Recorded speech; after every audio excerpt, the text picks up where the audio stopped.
Here is Kamala Harris apologizing to Elon Musk. I thought it was a big mistake to not invite Elon Musk when we did a big EV event. I mean, here he is, the major American manufacturer of extraordinary innovation in this space, well, and in space. The fact that he was not invited was just on merit. When a president of the United States, I believe, has to put aside political loyalties when they get in the way of what is actually and should be a source of pride for us as Americans that we're creating that technology and innovation.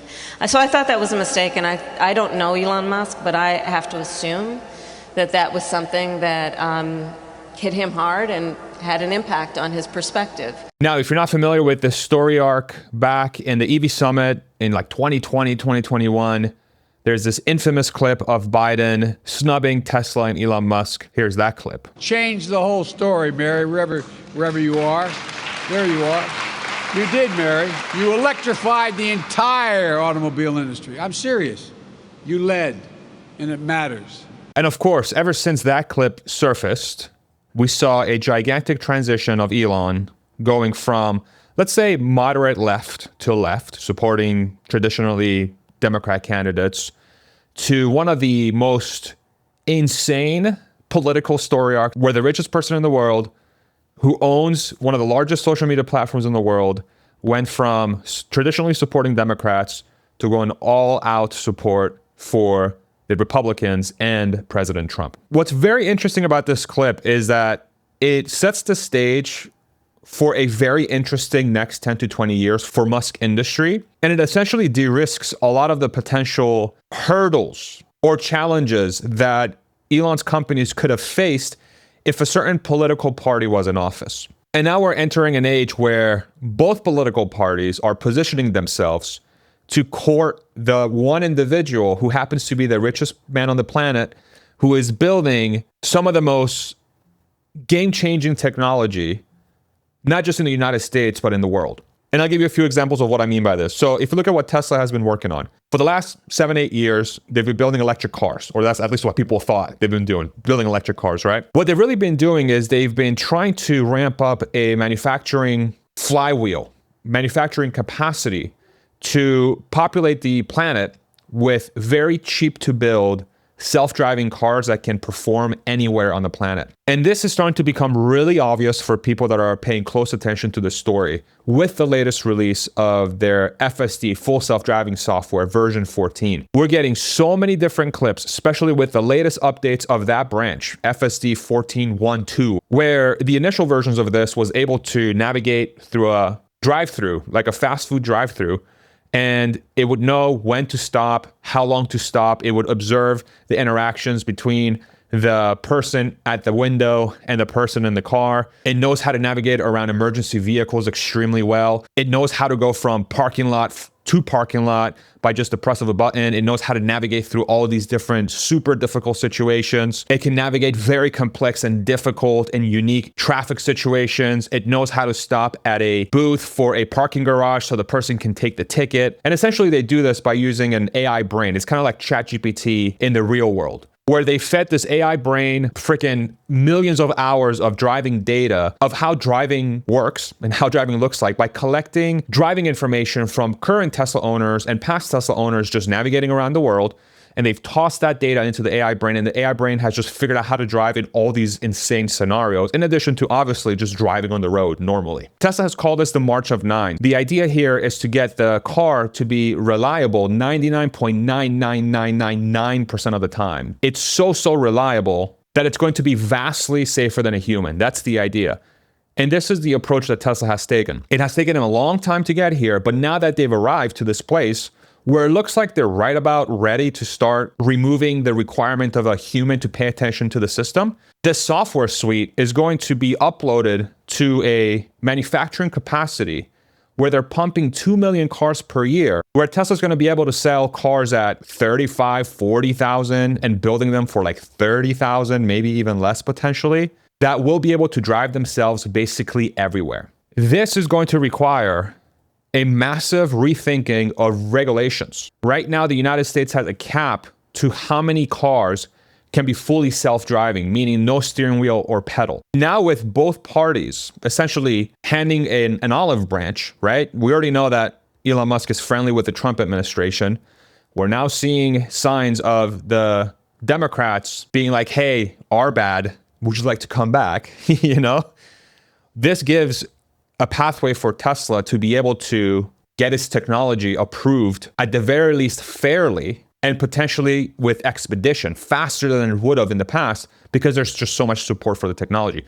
And of course, the benefits from Tesla's perspective are obvious. Their way of solving for a self-driving car gets the cost per mile, basically how much it costs to move the car from point A to point B, to sub 50 cents per mile, potentially even as low as 30 cents or 25 cents per mile. If you compare this to the average car ownership experience in the United States, it's somewhere between 70 and 80 cents per mile. When you own your own car, let's say just a normal, even like a semi-beater, like let's say like a Toyota Corolla, okay, or a Honda Accord or a Camry type thing. It's going to be around like 70 cents per mile. Tesla's idea is that they're going to get you the ability to hail a car that's going to cost less than owning your own vehicle, and it's going to be safer. And you don't have to worry about maintenance. You don't have to worry about insurance. It becomes a transportation as a service model instead of a pure ownership model where super cheap transportation is available everywhere because they're very cheap to build. They're extremely safe because it has a superhuman brain and cameras freaking everywhere. And so it brings a new equation to the forefront. That's one example. The other example is with SpaceX. Has been building Starship for years now, and this rocket is designed to be fully reusable, meaning that it will go up, it will come back down, and then there doesn't need to be much work done to the rocket to shoot it back up. You just refuel it with fuel, and then it goes back up, just like a plane. The analogy that Elon Musk likes to use is like, hey, imagine if planes were single use, where you would hop on, let's say, a Delta plane, and then the Delta plane will take you from New York to, San Francisco, and then you got to toss the plane, That's how old rockets used to work. With the invention that SpaceX has come up with, which is full reusability, rockets will work the same as planes. What that means is that taking stuff to space and potentially colonizing Mars or the moon now become possible because the cost to get there is not prohibitive. You literally have to build a new rocket every time you want to go up. Now it's like a plane. And so if you even just remove the space thing out of it, all of a sudden now you have a brand new vessel on Earth to take stuff from, say, Australia to England, the UK as an example, really, really quickly. Just put it on the Starship rocket because it's not going to be that expensive relative to what it would have been before. You wouldn't need to use nearly as much fuel. You can probably put a lot more stuff on the rocket. So it becomes like economical in a lot of different ways, in a lot of different senses, potentially. What does that mean?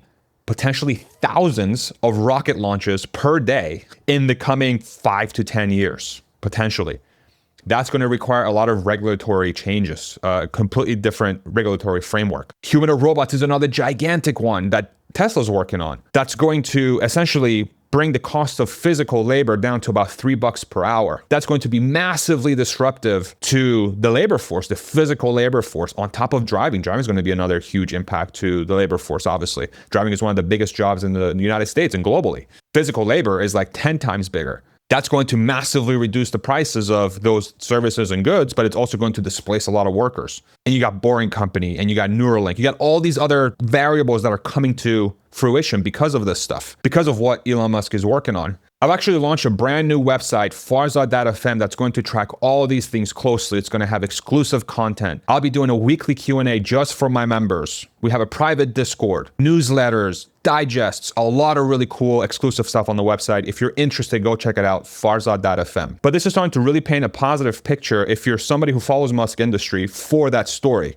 And honestly, in a lot of ways, it's almost a necessary picture that has to happen. Because if you think about what the United States is going to be going up against in the next 5 to 10 years, you're going to have China, which is a formidable country in its own right, that has built up decades of manufacturing expertise that is now starting to jockey for position as the leader of the world, as the big boy, like the big man in town, right? You need people like Elon Musk and his industrial capacity and his engineering know-how and the infrastructure that has been built around his industries and the supply chains you've localized. You need all those things to ensure you're not overly reliant on somebody like China. And ideally, from the United States perspective, that you're well positioned to be the leader of the world, to still have that leadership position. I think after the 2024 election and the way the Democrats lost the House, the Senate, and the presidency, I think we're starting to see some early signs that they've figured out that they did something really dumb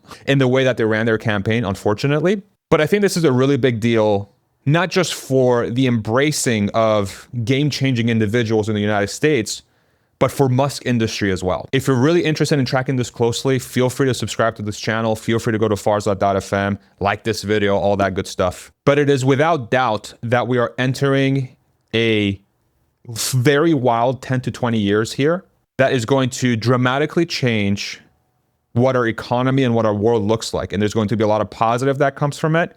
There's going to be a lot of disruption.